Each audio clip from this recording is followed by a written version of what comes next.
and welcome back to my channel, Plain Not Jane. I am Plain Not Jane, and you, my friend, have tuned into this week's 7. This week's 7 is a video series highlighting lessons learned and observations made in my life over the last 7 days. Alright, so first I want to say Happy Easter. I know that today is Easter Sunday. I hope that everyone had an awesome time celebrating Resurrection Sunday. And I hope that all the babies did well with their speeches and everyone's plays and everything went really well, and that you guys had an awesome Sunday.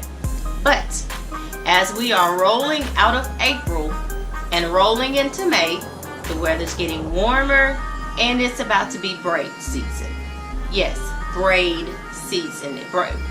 Braiding has its own season. Y'all know that every summer people who normally don't wear braids will get braids toward the end of May, early June, that time of year. So this week I'm going to give you my 7 tips for living your best braid life. And this week's 7 starts now. Number 1. Know what kind of braid wearer you are. Are you that braid wearer that always likes for her braids to look new? Are you a braid wearer who likes her braids if they have a little fuzz and they look a little aged? Figure out what kind of braid wearer you are and govern yourselves accordingly. For example, I am that braid wearer that likes for my braids to always look brand new. I don't care if I've had them in for 4 weeks.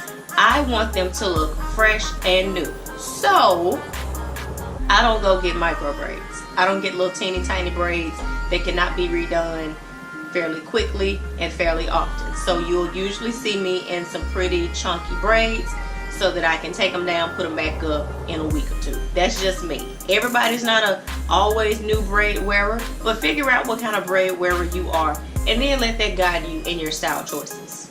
Number 2. Braids are not meant to be worn for months and months and months and months. Look, I know some of y'all swear by these 3-month installations of braids, and that's fine, but let's just be honest for a moment. If you have a lot of new growth, or you have some weird smells coming from your hair, or if you use a lot of product and have a bunch of product buildup, if they just look bad and they're barely hanging on, just take them down. Like, don't try to stretch it to 3 months and wind up doing more harm than good. Just look at them, consider the actual condition that they're in, and if they're starting to look bad, if they're starting to smell funny, take them down. Number 3.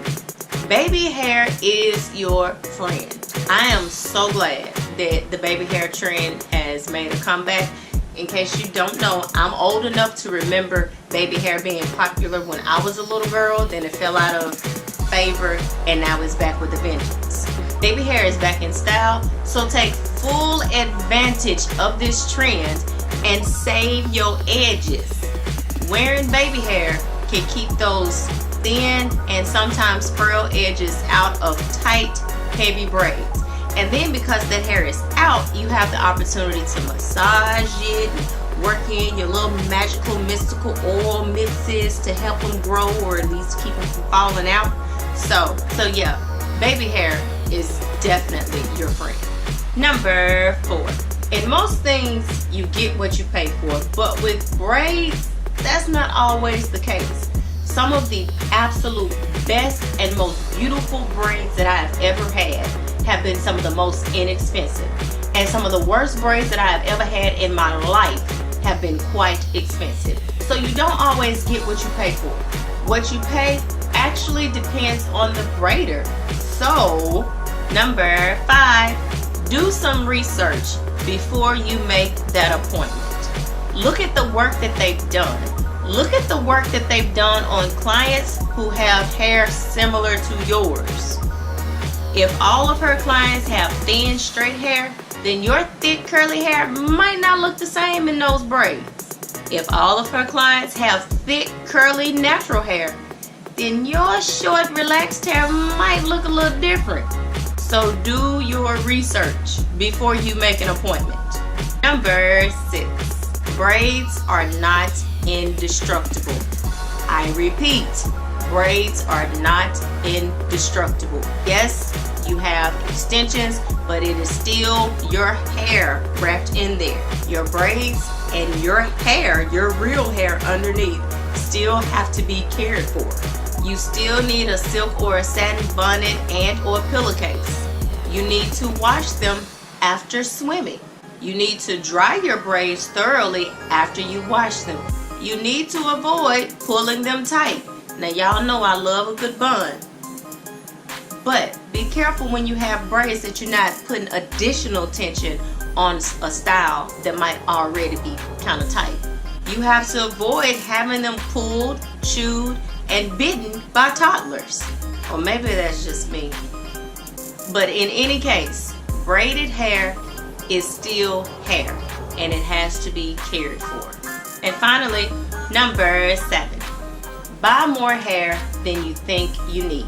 There is nothing worse than getting your hair done and you run out of hair, and it's like late Saturday night and the beauty supply store isn't open on Sunday, so you have to go to church and to work Monday morning with your head half done, and you trying to figure out, like, how can I move these braids to cover up the part that's not done, or wear a scarf. Like, that is unpleasant for everybody, including your braider, because that means that her appointment is not done and you still got to come back and take up some more of her time. So if your stylist says, oh, you need 4 bags, get 6. Even if she just uses those 4, you still have 2 left for the next time you go to her. But if she needs 4.5 for your head, then you're good. Alright, that's been this week's 7. I hope you enjoyed it. If you did, give this video a good old thumbs up. And if you didn't, keep on going and don't come back. Also, make sure you click below to subscribe to my channel for more videos like this week's 7 cooking videos, DIY projects, and good old family foolery.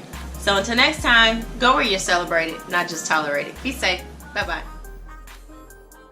Even if you have a few gray hairs in your baby hair, it's still baby hair. Just get you some good edge control to slick that down and you're good to go.